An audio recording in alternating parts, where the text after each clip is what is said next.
Opa, no ar, hein? Mais um Bug do Millennial, podcast aqui do Media Max. Mais um episódio. Hoje a gente vai falar de um assunto que eu tenho certeza que atormenta a vida de todo mundo. Atormenta assim, né? Tá todo mundo prestando atenção nisso, pelo menos. Seja pela saúde, seja pela estética, seja pelos dois, enfim. E para falar sobre esse assunto que é emagrecimento, a gente trouxe talvez uma das melhores referências que nós temos aqui em Campo Grande, que é a doutora Samira Dage, que ela é especialista, né, em medicina preventiva e social, com ênfase no emagrecimento, né, doutora? Exatamente. Obrigado por estar aqui no Bug do Milênio para falar sobre esse assunto de uma forma um pouco mais contraída, viu? Ai, Lucas, eu que agradeço. Aliás, aproveito para agradecer a todos que estão ao vivo e que vão ver depois esse podcast. E é bem aquilo que você traz, né? Quando a gente fala de emagrecimento, eu falo que é um assunto que levanta defunto, né? Levanta defunto, é verdade. Porque todo mundo, até uma pessoa que tem um peso ideal, considerado assim, se você falar de emagrecimento, acho que ela vai falar, uns 3 quilos a menos eu aceitaria. Então, é um assunto bem divertido e sério de ser abordado. E sério, realmente. Eu queria justamente fazer a pergunta que ela é simples, mas eu acho que é a centralidade de tudo isso. Por que é melhor ser magro? Bom, acho que para eu te responder isso, eu vou tentar me aprofundar um pouquinho na fisiologia médica, mas sem ser algo chato e técnico, tá? A gordura corporal a gente chama de tecido adiposo, tá? Que é a famosa banha que ninguém quer ter. A gordura, ela é considerada um órgão endócrino, uma glândula, há muito tempo. Foi, se eu não me engano, em meados de 2009, 2010, que isso passou a ser reforçado, de que a gordura não era só um órgão que estocava energia. Era um órgão que estocava energia, tinha relação com a manutenção da temperatura do nosso corpo, mas ela tinha algo a mais. Por que que as pessoas que tinham uma quantidade maior desse órgão tinham predisposição para algumas doenças? Sim. Dentre elas, as doenças que mais matam no mundo, que eram, na época, doenças cardiovasculares e ainda é. E começou a se pesquisar o porquê é que esse órgão tinha relação com essas doenças crônicas.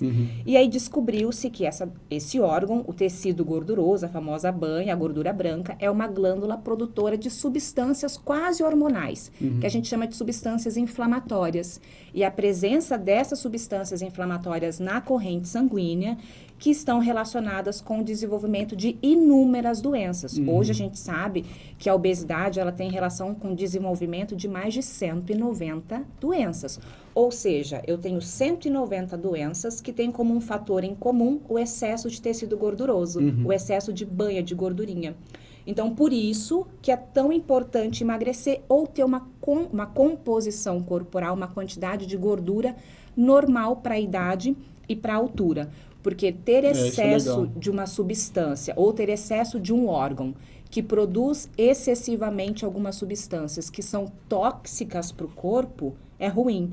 Então, por que é importante ser magro? E quando eu falo ser magro, a gente não está falando aqui sobre padrão de estética corporal. A gente está falando sobre ter uma quantidade normal desse tecido, da gordura corporal, uma quantidade normal de gordura no corpo, para que esse excesso de tecido não se torne algo tóxico ao ponto de produzir excesso de substâncias que vão causar prejuízos.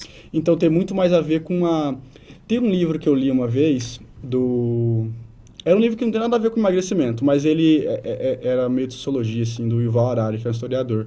E na introdução do livro, ele fala, assim, que tem muita gente preocupada com terrorismo no mundo, com várias coisas, ele faz uma analogia, e a gente esquece que existem doenças e coisas no mundo, a obesidade mata muito mais, era um texto sobre terrorismo, mas ele faz essa analogia, que a obesidade, hoje em dia, mata muito mais, quádruplo, quíntuplo, nem se compara do que se mata, e é uma coisa que a gente naturalizou, porque a gente tem um modo de viver, né, que é do consumo, inclusive para comida, né.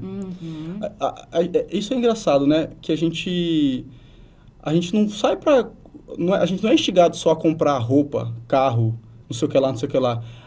A gente é instigado a comprar comida também, né? A consumir também comida, né? Lógico, existe uma indústria alimentícia, né? Existe indústrias em cada setor e todas elas têm um fim comum que é crescimento monetário. Então, a indústria alimentícia também. Aliás, toda a revolução que existe hoje na alimentação é ocasionada pela indústria alimentícia. A gente precisou industrializar, deixar os alimentos mais fáceis para ser produzido, ultraprocessados. Quantidade que a gente tem nesse mundo, né, para a também. gente conseguir produzir muito mais e vender mais, né? E nesse produzir muito mais e vender mais, a gente perdeu em qualidade alimentar. A gente tem alimentos hoje extremamente calóricos, porém pouco nutritivo.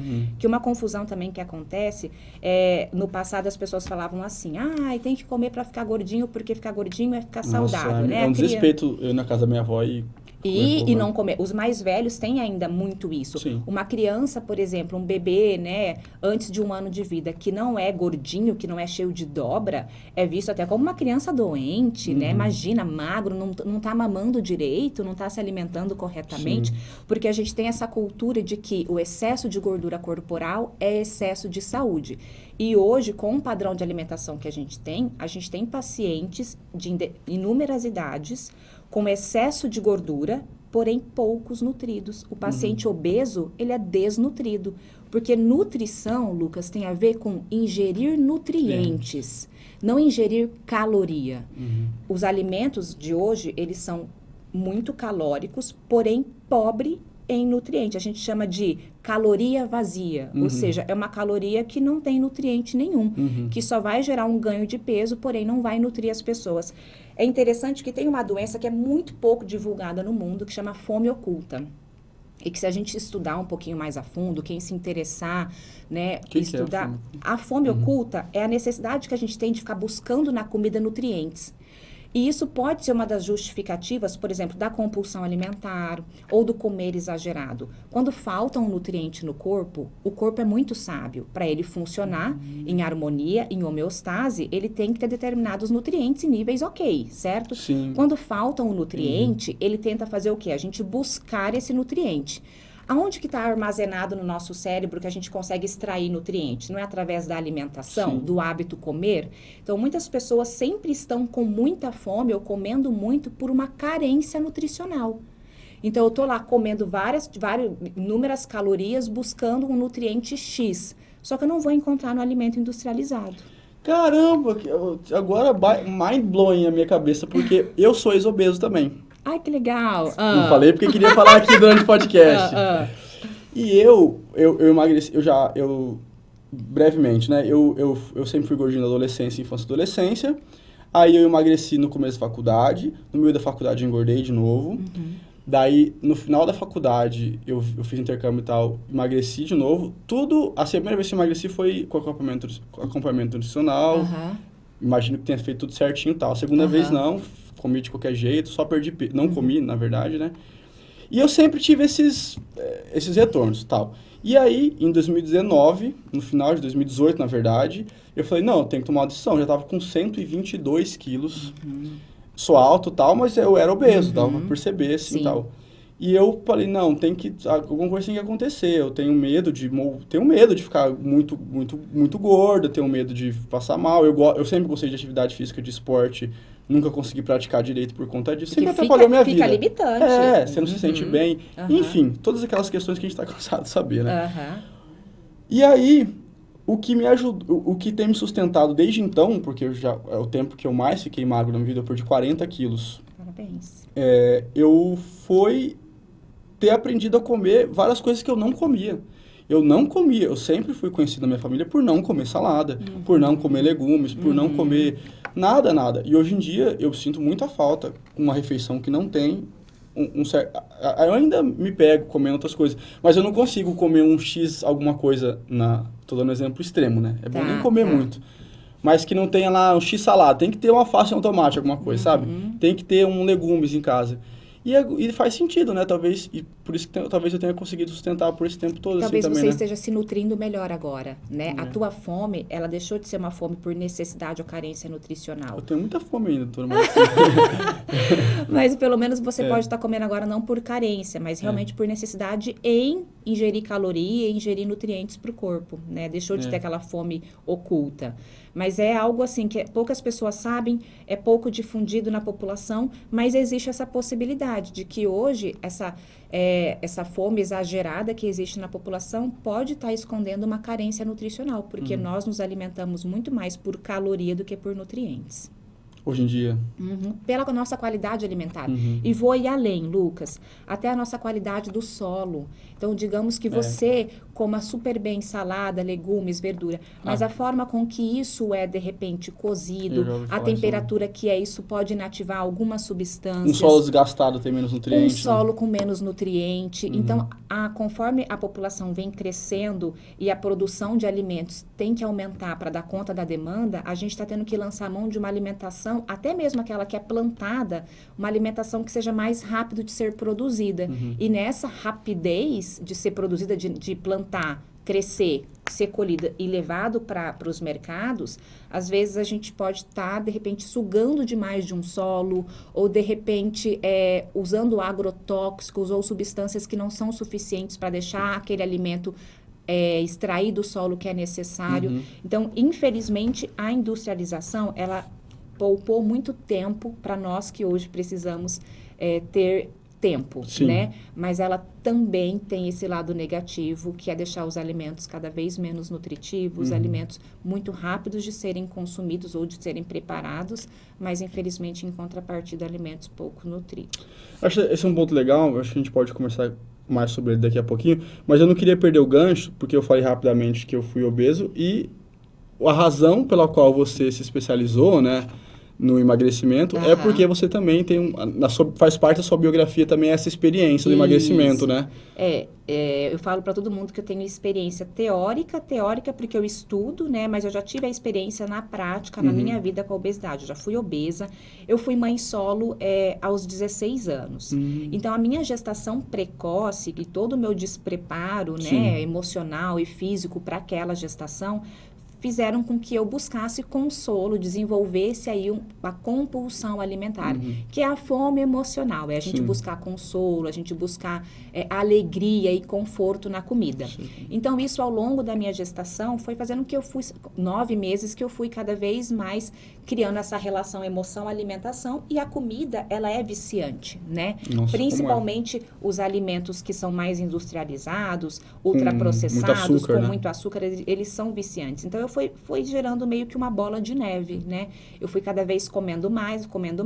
Isso e aí, na adolescência? Na gestação. Na gestação. Na gestação. Então, quando eu engravidei, eu pesava em torno de 50, 51 quilos. E aí, quando eu engravidei, eu tive aquele ganho de uns 42, 45 quilos na gestação.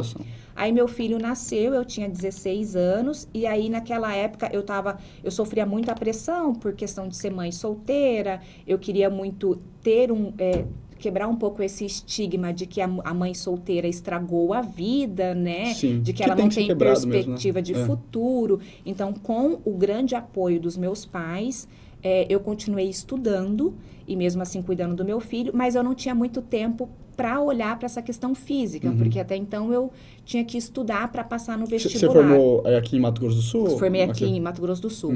Então, aí eu fiquei estudando e assim, é lógico que para uma menina de 16 anos que pesava 50, em 9 meses pesar 95, ganhei meu filho. Fora o filho, né? Fora tudo que envolve, né? Ser mãe, ganhei meu filho. Perdi no máximo 8 quilos. Então, vamos colocar que eu fiquei pesando 88 quilos, tá? Depois que eu ganhei meu filho.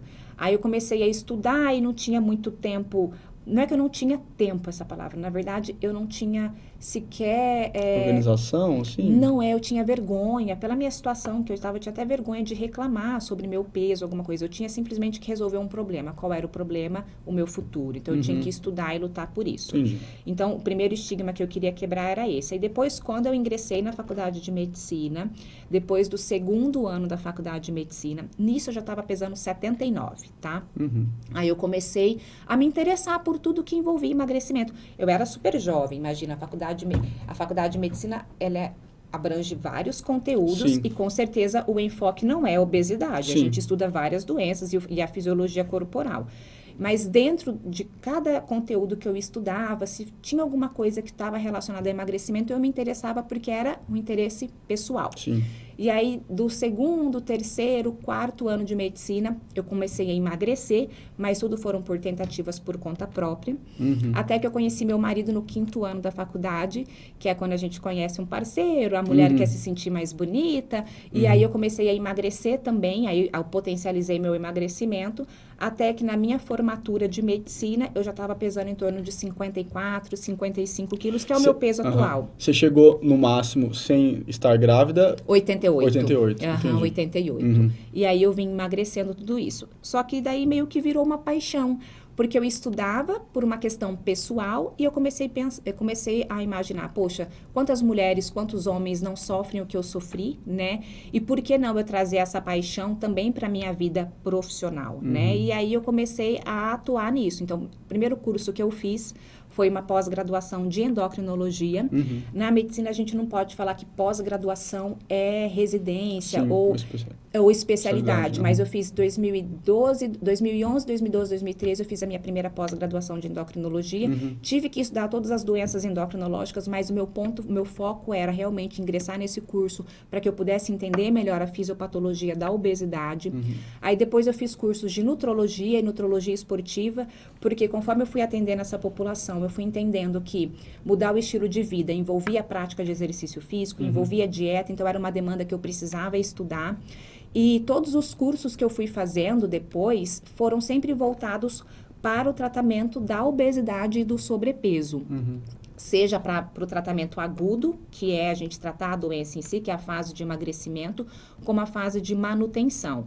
E aí foram os anos se passando. Em 2018, eu fui a primeira médica aqui do Mato Grosso do Sul a participar de um curso. É um curso de 5 dias em Harvard, que é uma atualização de emagrecimento, como que é o tratamento de emagrecimento lá nos Estados Unidos, quais são as opções terapêuticas que eles têm, para a gente até fazer um comparativo. Que é um país que sofre muito, né, com esse problema da obesidade, Com né? certeza, até porque é um país lá que, diferente dos outros, assim, a industrialização lá fala mais alto. Volta né? naquele fator que a gente estava conversando, né? E aí eu fui sempre estudando, mas a minha especialidade mesmo, meu registro de qualificação de especialista é de medicina preventiva e social, e dentro das prevenções de doença, eu escolhi tratar a obesidade, porque como eu te disse no começo desse podcast, se eu tratar a obesidade, eu sei que eu vou poder prevenir mais de 190 doenças nesse paciente.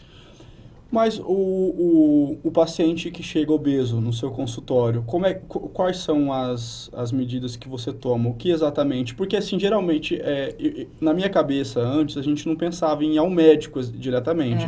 Às vezes, para fazer exames e para ele dizer, você tem essas e essas alterações, mas era sempre um nutricionista e tudo mais. Sim. A medicina, ela... quais são as ações tomadas por você num paciente obeso, dependendo, no caso normal, assim, essa médio? Essa cultura é super importante da gente desmistificar aqui. Não que o nutricionista não tenha um papel. Sim. Aliás, ele tem um papel fundamental. Tanto que no meu consultório, na minha equipe multidisciplinar, eu tenho nutricionista. Ninguém passa em consulta comigo sem passar pela minha nutricionista. Sim. Porque é um tratamento falho. Só que a gente foi descobrindo ao longo desses últimos anos, e isso é recente, sabe, Lucas? É recente e é um pouco mal aceito pela sociedade e também pela classe médica, pelo despreparo da classe médica em atender esse perfil de paciente, de que a obesidade é uma doença. As pessoas têm dificuldade em entender isso. Obesidade não é um estado optativo. Se você perguntar para um paciente obeso que tem inúmeras limitações psíquicas, sociais, se ele quer emagrecer, ele quer emagrecer, né? Esse paciente que sofre, lógico que tem um subgrupo que não, que se aceita esteticamente, mas não deixa de ser doente. Então, a aceitação estética, ok, não é um problema, mas aquele que não aceita a estética ou que tem limitações físicas e que busca o emagrecimento, a gente tem que deixar claro que a obesidade é uma doença. É uma doença como qualquer outra doença crônica, é uma doença como a hipertensão, que todo mundo trata, prescreve remédio, ninguém tem preconceito com remédio antihipertensivo. A gente trata diabetes, prescreve um hipoglicemiante ou um antidiabético oral e ninguém tem preconceito com isso. E por que a obesidade também não tem que ser tratada? Porque até então a gente achava que a obesidade era só falta de foco, força e fé. Faça essa dieta que você vai emagrecer. E aí a gente tem esse desastre que é todo mundo engordando, mesmo com tantas dietas disponíveis em qualquer rede ou qualquer internet. Por que será que é tão difícil das pessoas emagrecer se a gente tem a opção de fazer a dieta, se a gente tem o nutricionista? Porque a obesidade, a partir do momento que ela se instala no corpo, que esse tecido gorduroso ele aumenta de tamanho, como eu te falei no começo do podcast, junto com o aumento do volume desse tecido, começa a existir inúmeras alterações hormonais e metabólicas que favorecem a gente continuar engordando. Favorece a gente sentir cada vez mais fome e ter mais dificuldade de se distanciar ou se abster da alimentação. Então, a obesidade, ela precisa ser entendida como uma doença que necessita de tratamento, ajustes metabólicos e hormonais, para que o nutricionista possa prescrever a dieta e aí sim o paciente conseguir emagrecer. Porque se você pegar um paciente com todos os desajustes hormonais e metabólicos dele, um paciente obeso, e só prescrever a dieta, provavelmente a adesão dele e o sucesso no emagrecimento duradouro dele vai ser bem baixo, tá? Agora, se você pegar o paciente, ajustar o perfil hormonal dele, ajustar questões metabólicas e associar isso à dieta, ele vai responder muito melhor à dieta. Aí entra a parte motivacional. Quem quer emagrecer quer ver resultado, né? Conforme a gente vai vendo os resultados, a gente vai se sentindo cada vez mais empolgado e vai emagrecendo, emagrecendo, emagrecendo. Então, é muito importante que todos saibam que a obesidade não é falta de foco, força e fé. A obesidade é uma doença que merece ser tratada como tal. E é contraditório quem diz isso sobre aceitação, né, de gordinho e tal. Eu sempre achei que tem muita hipocrisia nesse campo, assim, porque ao mesmo tempo que você fica dizendo do conforto da sua magreza que o gordinho tem que se aceitar, é o mesmo que tira sarro, que brinca, que fala, né, e que reforça esse estigma da obesidade, porque a obesidade não é um problema também só, ela não é só doença física porque ela é uma doença física, ela é uma doença psíquica porque existe um estigma em cima dela, né? São traumas e traumas, assim, eu sei que porque eu passei minha adolescência sendo obeso, e eu acho que é uma fase em que você não consegue processar direito as coisas, que você se retrai muito por conta disso. E isso tem um reflexo muito duradouro na sua personalidade, no modo como se lida com as pessoas, relacionamento amoroso, tudo isso, né? Como você se vê e tudo mais. E, tipo, as pessoas também têm que entender que isso é real, isso a cabeça do obeso, ela é muito complicada, assim, né?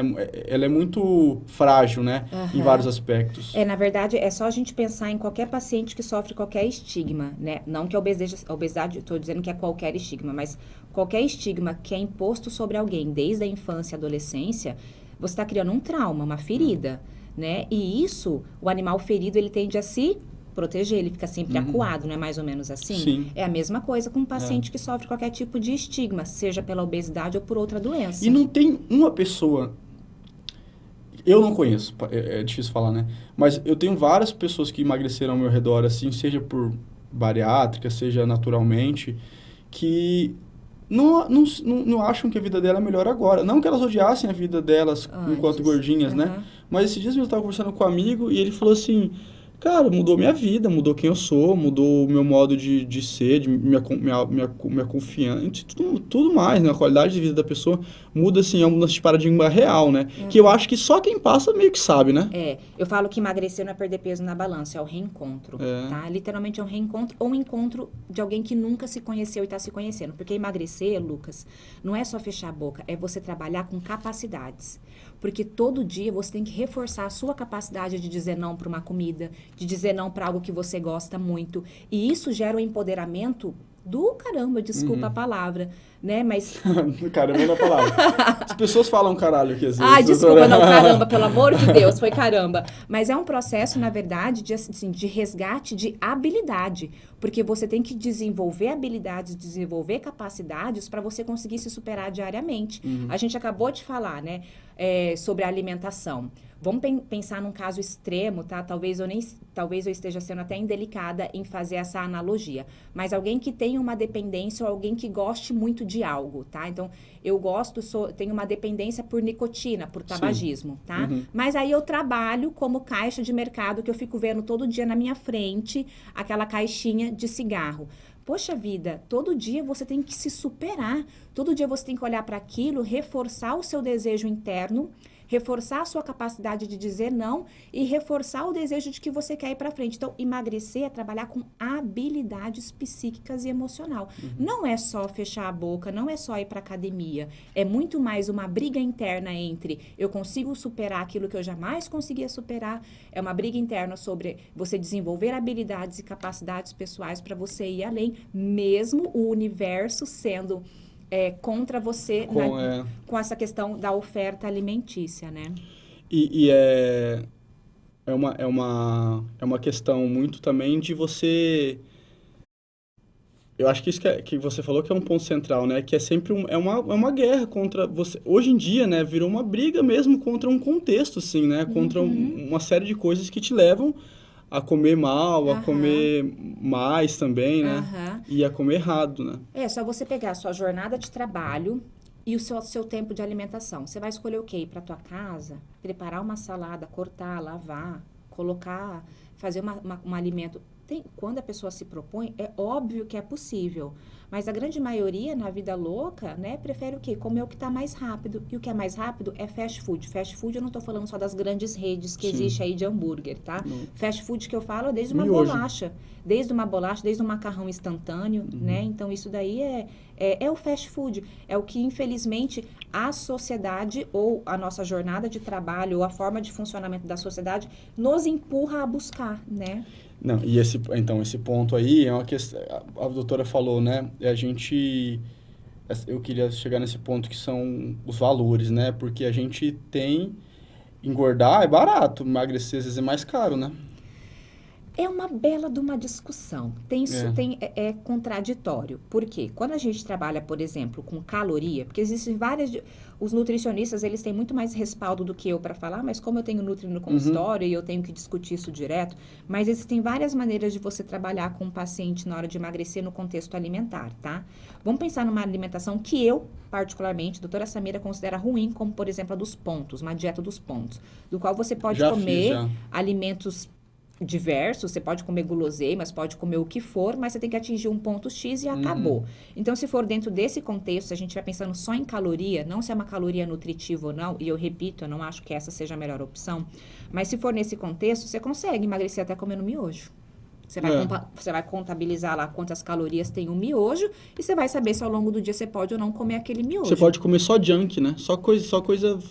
É o ideal? Não, longe de ser o ideal. Eu prescreveria? Jamais. Mas, assim, eu quis trazer essa discussão porque todo mundo fala assim, ai, comer saudável é caro, ai, comer saudável depende. Se você quiser comer saudável só com os alimentos que tem no Empório X, no Empório Y, realmente são alimentos que são mais caros porque a produção deles são de excelência, né? Você vai pegar uma pasta de amendoim, sei lá, daquelas que é produzida em larga escala nos Estados Unidos. Aquilo é pura banha, gordura. Quem diz que aquilo é pasta de amendoim? Aí você vai fazer um comparativo com uma pasta de amendoim que você encontra nesses empórios ou casas de suplemento atlético. Aquilo é a pasta de amendoim propriamente dita, produzida sem aditivos químicos, então vai ter um custo diferente. Então, se você quiser comer desse tipo de alimento, sim, pode ser que realmente vá ser mais caro para você, mas você pode emagrecer sim, sem gastar tanto. E cabe também aos especialistas, né? Sim. Saberem com quem que eles estão lidando, né? A realidade das pessoas, no Brasil que a inflação tá galopante, que tudo é muito caro, né? Que dá essas opções, né? Eu acho que quando o profissional que trabalha com emagrecimento, ele recebe o paciente, ele tem que ter essa noção do custo do tratamento e a aplicabilidade disso, porque a mesma medicação, por exemplo, que eu prescrevo, tem medicação hoje em dia que a gente sabe que tem um custo de mais de R$1.000. A medicação, uma única medicação. E já tem outras que pode custar em torno de 9. Então, quando o profissional tem que ter esse feeling também, né? De demonstrar para o paciente quais são as opções terapêuticas, quais são os nossos arsenais terapêuticos que existem e tentar fazer o ajuste de acordo com a necessidade ou de acordo com o poder aquisitivo de cada um, né? Você, no comecinho, bem no começo que a gente estava conversando, você falou assim, explicou rapidamente que a ser magra não é só... existe alguns critérios, né? O que é ser magro, assim? Existem duas maneiras a gente classificar o ser magro, tá? A maneira mais barata e universalmente utilizada através do índice de massa corporal, né? Que é o famoso IMC, que vai ver a sua relação peso e altura. Então, eu vou pegar teu peso, vou dividir 2 vezes pela tua altura e vai dar um número X, e aí eu vou saber, dentro desse número, eu vou te classificar como peso baixo, normal, sobrepeso, obesidade 1, 2 e 3, tá? Eu acredito que, pelo meu anos de prática, por tudo aquilo que eu já estudei, que não venha a ser o método melhor, mas sim o mais barato. Eu acho que a gente consegue aplicar ele em qualquer região, mas o ideal é a gente avaliar a composição corporal. Sim. Ou seja, Lucas pesa 10 quilos. Dos 10 quilos de Lucas, quantos quilos Lucas tem de gordura corporal? Porque a gente falou agora há pouco, não é a gordura corporal que é tóxica para o corpo, que produz aquelas substâncias que aumentam o risco da gente desenvolver doenças? Então, eu não tenho que saber qual é o seu peso, mas o quanto desse tecido você tem no teu corpo e se isso é ideal para o seu sexo e para a sua altura e para a sua idade. E aí sim a gente estratificar se você tem uma quantidade de gordura ideal para você. Então, é uma maneira mais refinada da gente estratificar o risco do paciente em ter doenças crônicas pelo excesso de gordura corporal. Porque o peso por si só, ele não vai retratar para mim do que ele é constituído. Você vai subir na balança, você pesa 10 quilos, eu não sei quantos quilos é de gordura, quantos quilos é de água, quantos quilos é de músculo, eu não sei. Agora, quando eu faço a análise da sua composição corporal, seja pelo exame que é de escolha, que é chamado DEXA, que pouquíssimos lugares no Brasil tem, porque é um exame muito caro, tipo o time do Corinthians tem, então é um exame muito caro, quando a gente avalia pelo DEXA, ou quando a gente avalia não tá funcionando, hein, Corinthians? Tá mal. Pelo método da bioimpedância, que é um método mais prático da gente ter no consultório, ou até mesmo pelo método das pregas cutâneas. Ultrassom, tem uns que fazem. Tem o ultrassom também, que é um método que vem ganhando bastante a popularidade ultimamente. Então, quando a gente consegue ter um método que avalia quantidade de gordura, aí eu consigo até dizer para o meu paciente, olha, você precisa perder gordura ou não. Porque quantos pacientes têm excesso de peso, mas o excesso de peso é às custas de excesso de músculo. Dá lá um IMC de 26, que é sobrepeso. Mas o cara tem lá muito músculo. Aí como é que eu falo pro abençoado? Tem que emagrecer. É injusto, né? Demorei tanto, doutora, pra ficar pra forte. Pra ganhar essa massa, anos e anos treinando, suplementando. Então, assim, é só o IMC, a gente só estratifica se tá com sobrepeso, porque é um método barato e aplicável em qualquer, desde o posto de saúde, desde qualquer, se a gente for fazer um multirão, a gente consegue pegar uma trena, ver a altura, ver o peso e estratificar e classificar. Mas o perfeito é a avaliação da composição corporal. E é verdade os riscos da gordura abdominal como sendo a mais? Sem sombra de dúvida. Não é só pela questão... A gente tem 2 tipos de gordura, célula gordurosa branca, tá? A gente tem a célula gordurosa branca subcutânea, que é essa gordurinha que quando a gente senta, faz dobrinha, e a gente tem a célula gordurosa branca que envolve os órgãos, que a gente chama de tecido gorduroso visceral.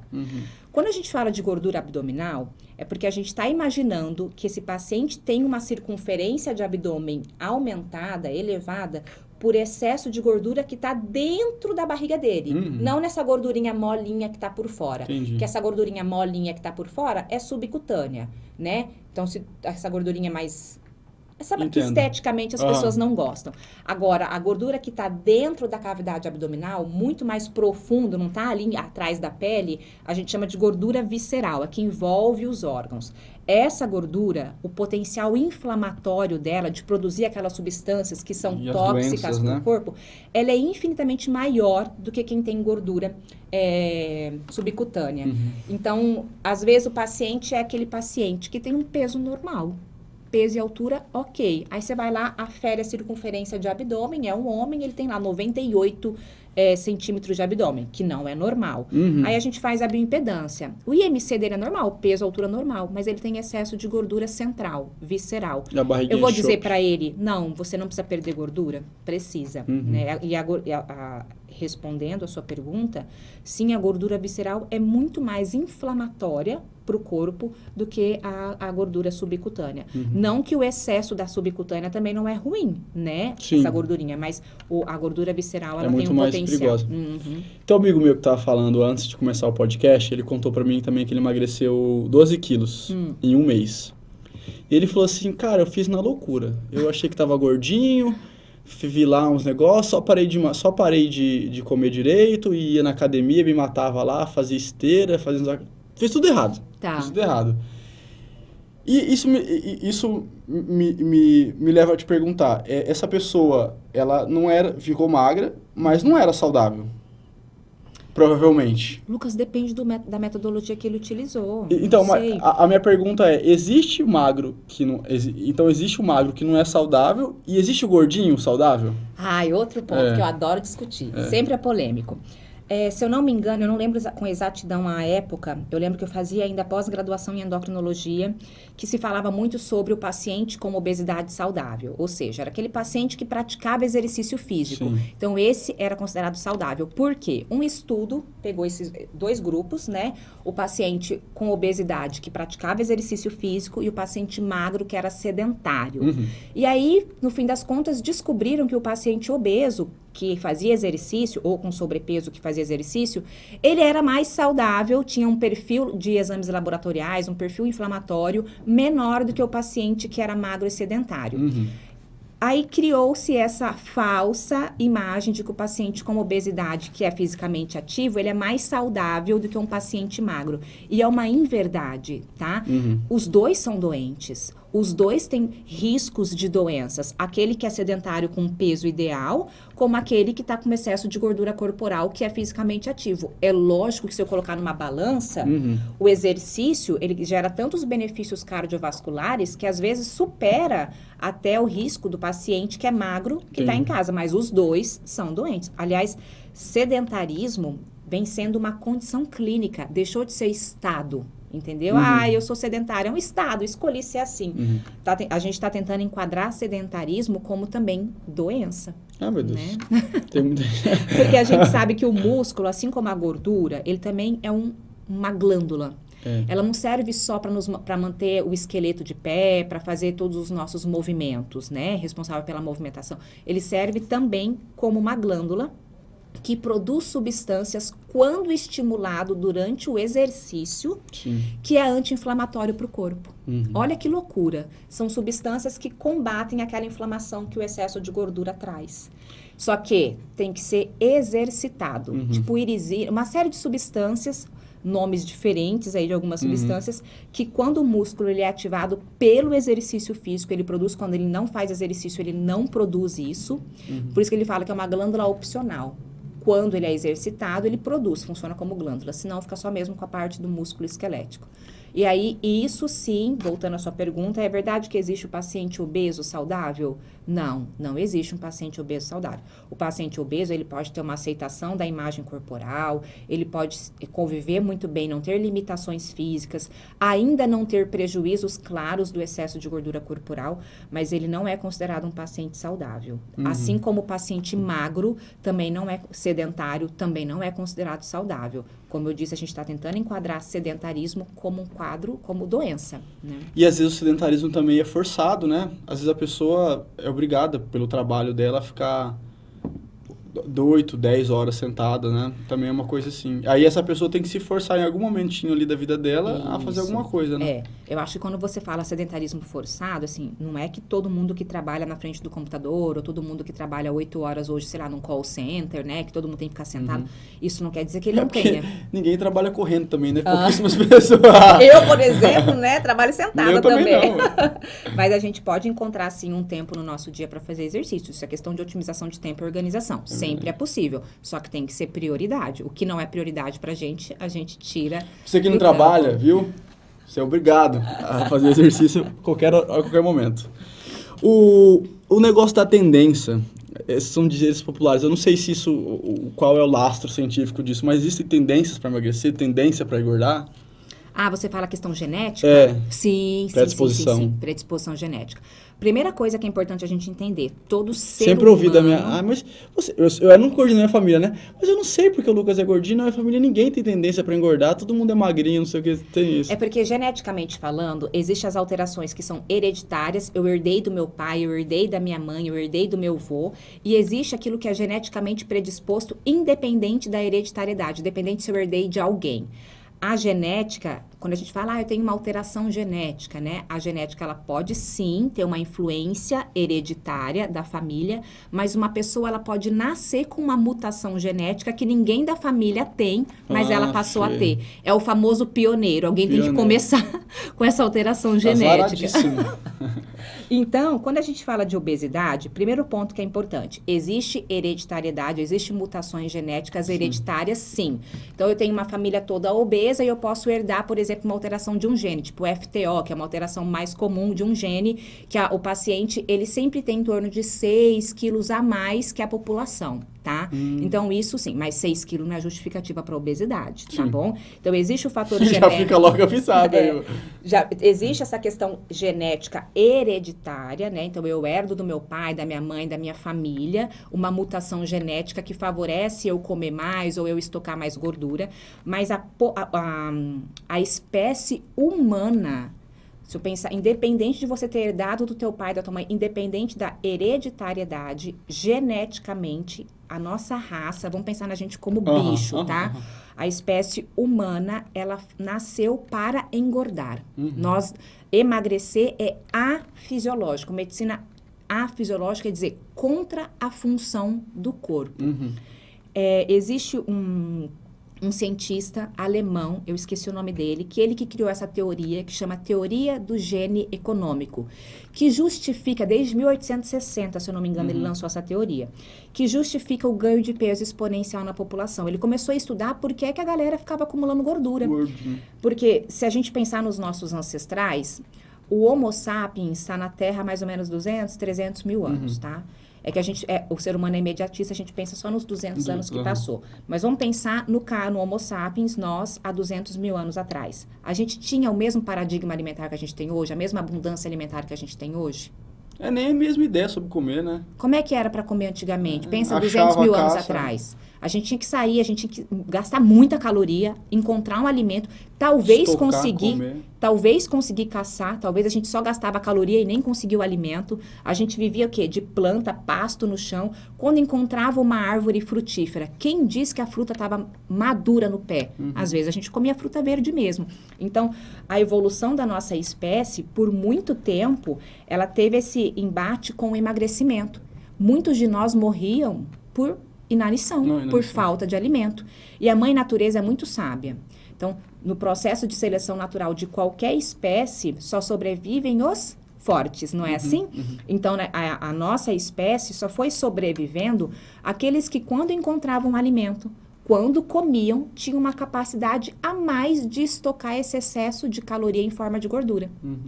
Então, por muitos e muitos anos, a gente foi capacitando o nosso sistema de acúmulo de gordura, de comer mais e estocar em forma de gordura para que isso pudesse ser utilizado para os períodos de inanição e estiagem. Então, foram anos e anos e anos a gente aprimorando isso, ensinando o corpo que quando a gente comesse tinha que ser estocado, quando a gente estivesse passando fome, tinha que ser utilizado isso. E aí, de repente, nos últimos 300 anos, muda totalmente o paradigma alimentar. E o que são 300 anos em comparação a 300 mil anos? Uma história inteira de... Então, ainda mais, uma história que vem, antecede, né? Porque são os mamíferos, são todos... Sim, então a gente tem hoje um metabolismo extremamente favorável para o acúmulo de gordura, porque a gente funciona como os nossos ancestrais, como o Homo sapiens de 200 mil anos atrás. Lógico, alguma evolução a gente teve, mas basicamente a gente funciona dessa maneira. É só a gente parar para pensar agora nessa trágica guerra que está tendo, né? Lá na Ucrânia, que as pessoas estão ficando 20, 30 dias sem alimento. O que está mantendo essas pessoas vivas? É o estoque gorduroso, né? Essas pessoas, elas estão vivendo o paradigma alimentar lá do passado, esperando passar alguma coisa ali, alguém jogar um alimento para comer. Então, a mãe natureza foi selecionando aqueles que tinham uma capacidade mais aguçada de estocar gordura, e hoje nós somos filhos, netos, tataranetos ou tataranetos de bons acumuladores de gordura.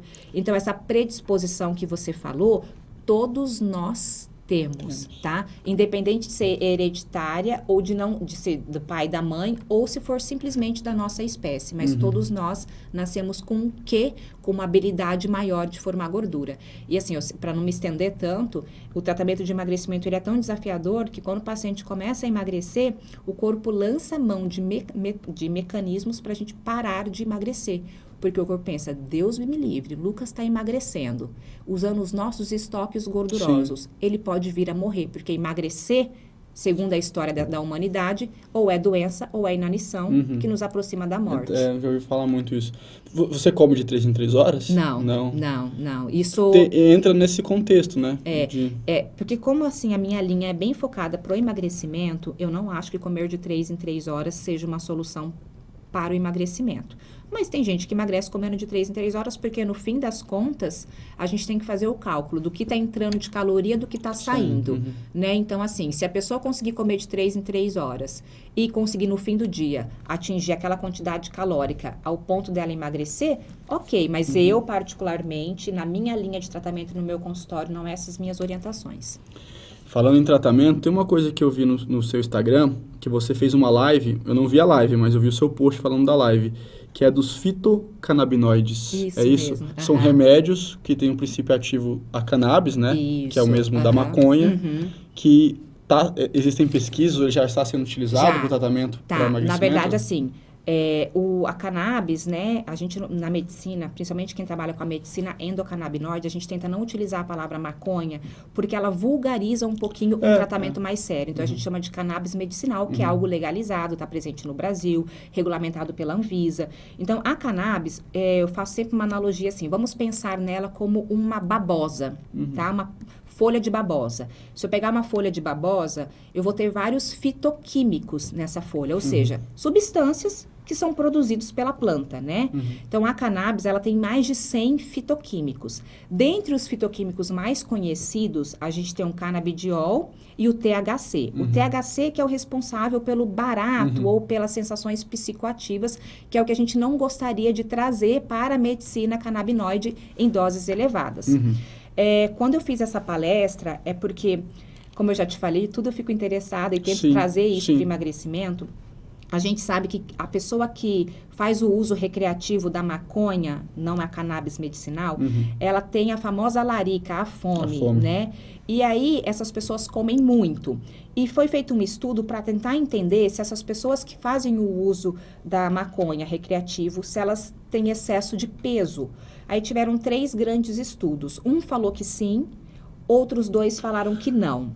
E aí começaram a pesquisar por que é que essas pessoas, então, não tinham ganho de peso, né? Porque será que existe algum fitoquímico na folha da cannabis que possa, de repente, auxiliar?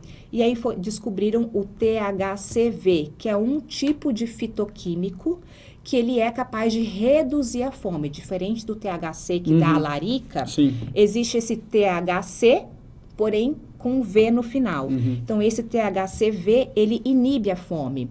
Dentre os fitoquímicos que existem, o canabidiol, ele também diminui a fome. Então, a gente tem dentro de uma planta, dentro de uma folha, mais de 100 fitoquímicos, alguns com capacidade de aumentar a fome e alguns com capacidade de reduzir a fome. O que a gente tem que fazer é filtrar, extrair só aquele fitoquímico que a gente quer para poder prescrever para o paciente. Hoje, no Brasil e no mundo, nós não temos o THCV isolado, que é essa medicação que seria um futuro promissor para o tratamento. É uma linha muito inicial. Sim, na verdade a gente tem eu não sei se é Canadá ou se é nos Estados Unidos, um único laboratório que está conseguindo extrair o THCV de uma planta isolado, sem THC, sem canabidiol, sem qualquer outro fitoquímico, para utilizar para emagrecimento. E a gente tem só um estudo populacional em pessoas, não é em animais, tá? E esse estudo, ele demonstrou que 61% das pessoas que utilizaram esse tipo de óleo, que não está disponível para venda, emagreceram. Entendi. Então, seria mais um aliado, né, no tratamento. Porque também o tratamento da obesidade, às vezes as pessoas assustam, mas como a obesidade ela é multifatorial, ou seja, a gente tem fator comportamental, a gente tem fator psíquico, a gente tem fator hormonal, a gente tem fatores inúmeros fatores, a gente nunca vai conseguir, com uma única medicação, abranger todos esses fatores. Então, se a pessoa tem fome emocional, a gente tem que tratar a ansiedade ou a depressão dessa pessoa. Se essa pessoa tem, de repente, um distúrbio hormonal, excesso de insulina ou pouquíssima testosterona, a gente tem que tratar essa pessoa também para melhorar metabolicamente ela. Se é um obeso que desenvolveu hipotireoidismo, a gente precisa fazer esses ajustes. Então, assim, nunca vai existir num tratamento para a obesidade uma medicação única que vai conseguir abranger todos os fatores que levam a doença a desenvolver e continuar numa progressão contínua. Eu fiquei viciado uma época no Quilos Mortais, aquele programa da Discovery. Só não vale dizer que você assistia comendo, né? Porque eu tenho um grande amigo que ele senta para assistir comendo, né? Mas ainda bem que ele não... Em algum momento eu posso ter comido assistindo. Em algum momento eu estava comendo. Mas e aí, não era o que me fazia assistir, não. Eu não tinha essa pira. E aí, é porque eu vendo vários, porque eu ia lá no canalzinho do Now, não era nem na hora que passava, eu ia pra assistir. Eu tenho um fator comum em todos, porque é um nível de obesidade já gigantesco, né? Que eram os traumas. Todos tinham passado, assim, eu não me lembro de um caso em que a pessoa só engordou porque quis, porque era descuidado. Aquele nível, todos tinham passado por traumas gravíssimos. A gente tinha sido abusada, pais que abandonaram, pais drogados, coisas pesadíssimas, assim. E você falou, claro, que em outra dimensão, né? Que você teve o gatilho, né? Que ficou grávida cedo, pensava naquilo e aquilo ficou com você. O quanto esses traumas, né? O quanto a obesidade tem a ver com isso também, né? Com trauma em si. Não só a questão psicológica mais branda, mas coisas, gatilhos poderosos, assim. Assim, eu até me arrisco a dizer que, tirando algumas obesidades que são geneticamente, assim, que a gente chama de alterações únicas de genes, assim, que são doenças raríssimas. Tirando esses quadros, síndrome de Prader-Willi, tirando esses quadros de doenças sindrômicas, assim, relacionadas com a obesidade que ela é adquirida ou que ela é reforçada ao longo da vida, ela tem uma relação muito íntima com as emoções. Seja traumas do passado, traumas vigentes, dificilmente, acho que assim, ao longo da minha vida, eu desconheço um paciente que tenha desenvolvido obesidade e que não tem algum tipo de trauma. E os traumas são diversos, né? Eu tenho paciente que realmente desenvolveu obesidade porque foi abusado. Eu tenho paciente que desenvolveu obesidade porque tem uma relação muito tóxica dentro de casa com o cônjuge, mulher ou homem. Eu tenho paciente, de repente, que perdeu o pai ou que perdeu a mãe, depois disso passou a ter um ganho de peso. É só a gente pensar na pandemia, gente. O quanto a pandemia explodiu o ganho de peso nas pessoas, porque foi um trauma emocional. Quantas pessoas perderam entes queridos ou que se apavoravam em pensar em morrer. Então, sempre vai ter relação. E por isso que eu digo, o médico ou profissional da área da saúde que trata o paciente obeso, ele tem que se capacitar também nas doenças psíquicas. Então, não, às vezes, que ele vai conseguir tratar tudo aquilo, porque ele pode ter parceria com o psiquiatra, parceria com o psicólogo, mas é impossível a gente tratar a obesidade sem olhar para o aspecto emocional e para o psíquico. É impossível, tá? Porque os gatilhos que fizeram a pessoa passar a ingerir mais calorias, geralmente são emocionais. Lá no Rio de Janeiro, todo mundo já nasce bronzeado, sarado. O Campo Grandense, ele é saudável, doutora? Você percebe isso? Se eu não me engano, foi 2020 que a gente entrou pro livro dos recordes. Nós arrasamos. Nós sempre arrasamos. Nossa cidade morena é top. Nós ficamos como a capital com maior índice de obesidade. A gente... Né? Nós chegamos lá. Sempre estamos alto nisso. Sempre. A gente tem que se destacar de alguma maneira. Brincadeiras à parte, vamos falar sério. O Campo Grandense, infelizmente agora, nos últimos 5 anos, que veio chegando essa leva fitness aqui. Porque você falou do Rio de Janeiro. Brincadeira. O pessoal nasce sarado, mas é porque o ambiente favorece isso. As pessoas estão sempre expondo o corpo na praia, né? Tem lugar para praticar também. Sim, e lá assim, é cultura, não é tipo assim, eu vou fazer exercício. Não existe isso. Lá é cultural, é sair do trabalho e fazer exercício, é correr na orla. Então, é da cultura do carioca ser fisicamente ativo. Até a pessoa que não está na melhor forma possível, quando você vai pro Rio de Janeiro, que você fica olhando a orla, tem um cara sarado correndo, tem um cara com sobrepeso correndo, tem um cara com uma obesidade leve correndo, porque assim, é da cultura do carioca. E aqui em Campo Grande, a gente está agora com vários incentivos. Então, por exemplo, achei incrível, eu não sei qual foi o prefeito que deu início a isso, mas fechar todos os domingos a Afonso Pena, para que a gente pudesse ser fisicamente ativo. A iniciativa do parque, na verdade, é do governo do estado, né? Perdão, então não sei qual foi o governador que teve essa iniciativa brilhante de instituir verdade, isso, eu sempre vou lá.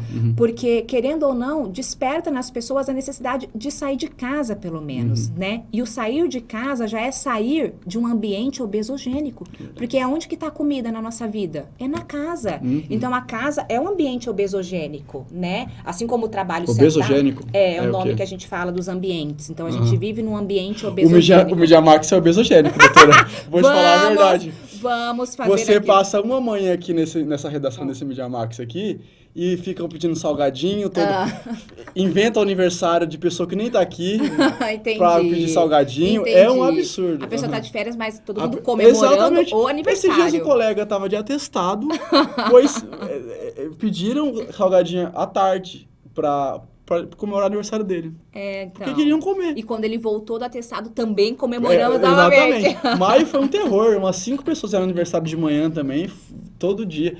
Obesogênico, eu vou usar sempre agora. Você fala, isso aqui é um ambiente obesogênico. Exatamente. Mas toda vez que a gente vai instituindo, às vezes, pequenas mudanças, a gente vai mudando esse paradigma de um ambiente obesogênico. Então, eu acredito que com a implantação dessa vida mais fitness, até mesmo com o número de academias que abriu, né? A disponibilidade. Antigamente o pessoal falava assim, eu não posso fazer academia porque a academia fecha 7, 8 da noite. Hoje a gente tem academia 24 horas, a gente tem academia que abre sábado e domingo. Então, assim, a gente cada vez mais... Tem esses grupos que fazem também atividade. Quem não gosta de lugar fechado, né? Tem vários grupos hoje de Campo Grande só de corrida, ou de funcional, tirando essas atividades, por exemplo, de escalada. A gente tem, por exemplo, hoje o Morro do Ernesto, que também é um passeio que é fisicamente ativo. Tem gente tanto que pratica o trial run trial, nunca sei a sequência, mas que é a corrida de montanha, pratica as trilhas, lá. Né? Assim, isso, exatamente. Então, acredito que a gente está caminhando cada vez mais para que Campo Grande seja fisicamente ativo, porque o mundo fitness, aliás, mais uma vez a gente vai falar sobre a industrialização. A indústria fitness também vem crescendo junto com a indústria alimentícia, né? Então, a gente vem ganhando também espaço nisso e eu prefiro ser refém da indústria fitness do que ser refém da indústria obesogênica, Obesogênica. Né? Obesogênico. Vocês agora prestem atenção nos ambientes obesogênicos que vocês frequentam, viu? E digo mais, tem até umas dicas assim que eu esqueci o nome do rapaz, que ele dava umas dicas incríveis no trabalho, por exemplo, quem trabalha com computador. Ele fez assim, baseado nesse estudo, que ele fez esse projeto, que era assim, o que era mais prático ou o que emagrecia mais? Fazer alguns exercícios 4 vezes ao dia, tipo 5 minutos, estou trabalhando. Parei, tenho que fazer 20 agachamentos e andar de lá até aqui, andar de lá até aqui. Então, fazer isso ou fazer essa mesma quantidade de tempo de exercício na academia. Para emagrecimento, a gente não está falando de shape, de hipertrofia. Sim. Para emagrecimento, fazer exercício pontuais em pequenas quantidades ao longo do dia foi superior a gente fazer 1 hora só. Né? Então, botar todo esse jornalista colega na redação, botar um alarme do aqui nada, bota o alarme, todo mundo ali agachando, agachamento, né? Fazendo avanço, que é o passinho, exatamente. Né? Eu trabalhei numa redação que tinha, mas era laboral, assim, né? Era uma coisa só de preventivo e tal. E já tinha um monte de gente travada, assim. Eita, Lelê! Só comida que engorda? Bebida também engorda? Tudo. Só que a gente come, tudo que a gente ingere, né? Tudo que a gente ingere, seja líquido, seja sólido, seja pastoso, ingeriu, pode mudar. Porque tem gente que, não, eu como bem e tal. Só o que eu faço é tomar uma cervejinha ali todo dia, não sei o quê. É caloria do mesmo jeito, né? Independente de ser líquida, de ser sólida, é caloria entrando, né? Tá sendo computada ali pelo nosso cérebro, a gente tem um termostato do que tá entrando, do que tá saindo, tá sendo computado ali como E também é zero nutriente, né? Também é. É zero nutriente. Também é zero nutriente. Um assunto que, assim, não sei se foge muito da sua especialidade, mas eu acho que tem essa relação, que são as cirurgias, né? As intervenções cirúrgicas, bariátricas e tal. O quão... eu não sei dizer, eu nunca vi pesquisa sobre isso, mas todo mundo fala, ficou banalizado hoje em dia. Tem gente que não precisa e faz. Isso é uma realidade ou não é bem assim? Lógico que é, né? O que não é banalizado hoje em dia? Não que não existam profissionais extremamente sérios, não que a cirurgia não seja extremamente importante, não seja uma opção terapêutica que tem eficiência, tem eficácia, tá? Mas tudo hoje no mundo é banalizado, né? Toda profissão tem suas banalizações, mas isso não quer dizer que tudo seja banalizado. Existe sim aplicação, existe sim uma importância muito grande do tratamento cirúrgico para a obesidade. A gente sabe que tem alguns pacientes que depois que desenvolve a obesidade num nível que fica até difícil para a gente começar o tratamento. Tem um professor que chama Bruno Halper, ele mesmo fala que o tratamento para obesidade, o tratamento cirúrgico para obesidade, que vocês chamam de cirurgia bariátrica, né? Ele não é a última escolha. Não é mesmo. Em alguns casos, quando o paciente tem muita limitação, principalmente limitação articular, músculo-esquelética, a gente indica a cirurgia bariátrica para que a gente consiga tirar esse paciente de um quadro gravíssimo e depois associar o tratamento clínico medicamentoso para ele continuar emagrecendo. Porque uma coisa não exime a outra, uma coisa não substitui a outra, entendeu? São dois juntos unidos para o emagrecimento. Você já atendeu pessoas que fizeram bariátrica e engordaram de novo? Já. Aí é que entra a banalização. Porque os profissionais que não são tão sérios, eles têm que entender que o paciente que tem indicação para cirurgia bariátrica, ele tem que ter um preparo emocional antes de ir para a cirurgia. Porque a grande maioria dos pacientes que têm obesidade, eles são emergencistas. Então, eles querem um resultado mais rápido. Então, eles buscam na cirurgia esse resultado mais rápido. Esse perfil de paciente é o paciente que tem que tomar muito cuidado. Porque é aquele paciente que topa tudo, mas é o famoso paciente que começa e para. Então, eu quero fazer cirurgia bariátrica, eu vou até engordar para eu poder me enquadrar aqui no IMC-X, para eu poder fazer isso. Esse é o paciente que o profissional, o cirurgião... Deixa eu fazer aquilo que eu não tenho que fazer. Ele tem que ter esse feeling de pensar, peraí, esse paciente, ele provavelmente vai ter um resultado a curto prazo, porque ele não está...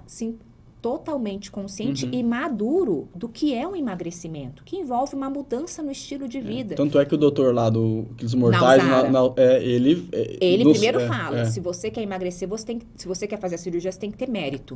E o seu mérito é perder 10% do seu volume corporal total. Aí você pode vir aqui fazer a cirurgia. Ele recusa, tem vários que ele não...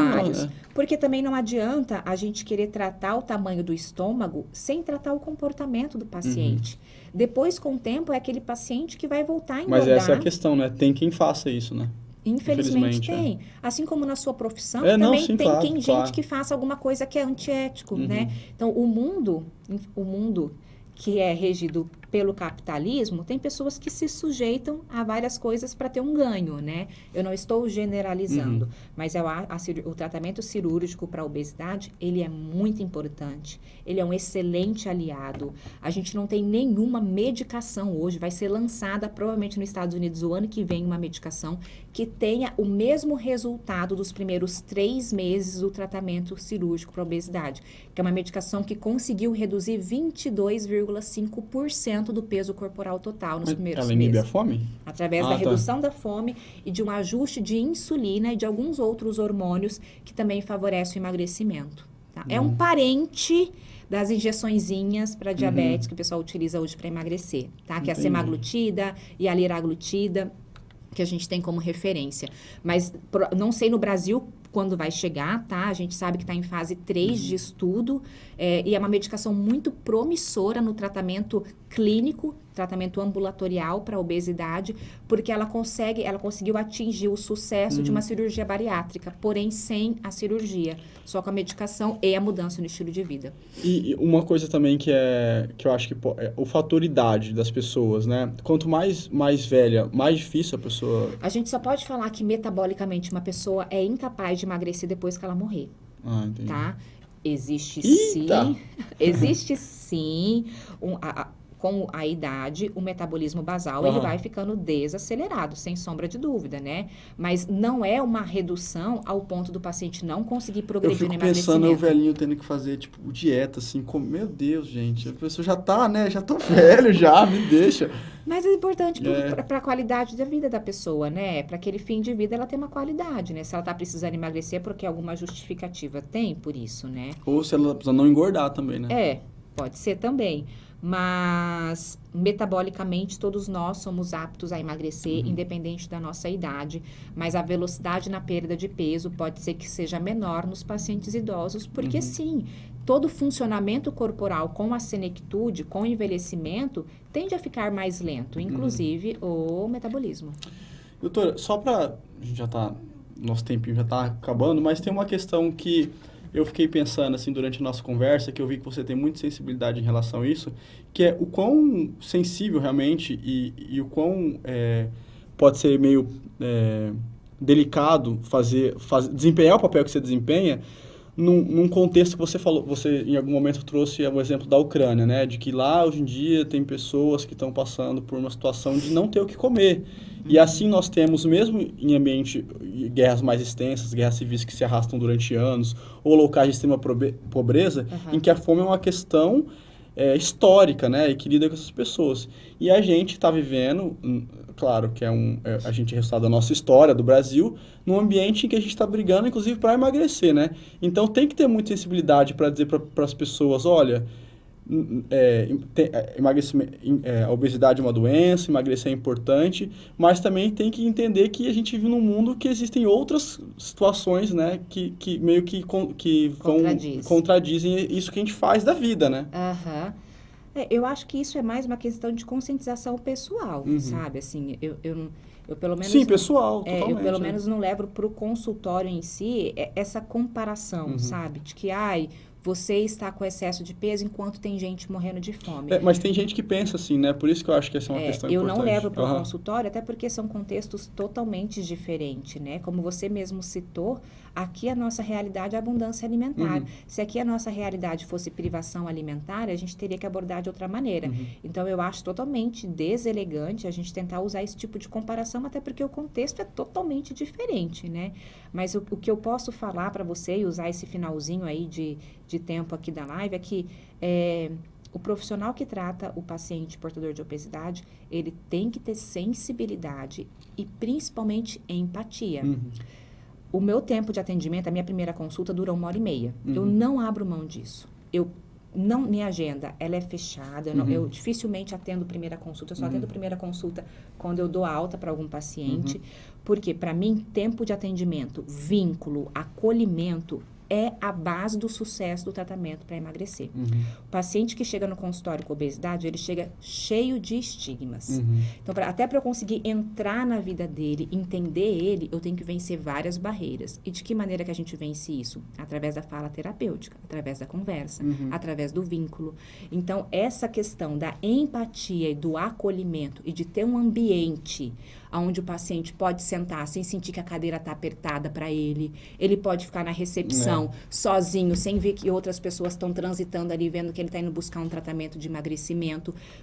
Quando eu planejei o consultório, eu pensei como o paciente me busca, ele deve ser tratado. E assim como outros setores no Brasil e no mundo, eles se especializaram nesse tipo de acolhimento do paciente obeso ou com sobrepeso, para que ele se sentisse à vontade.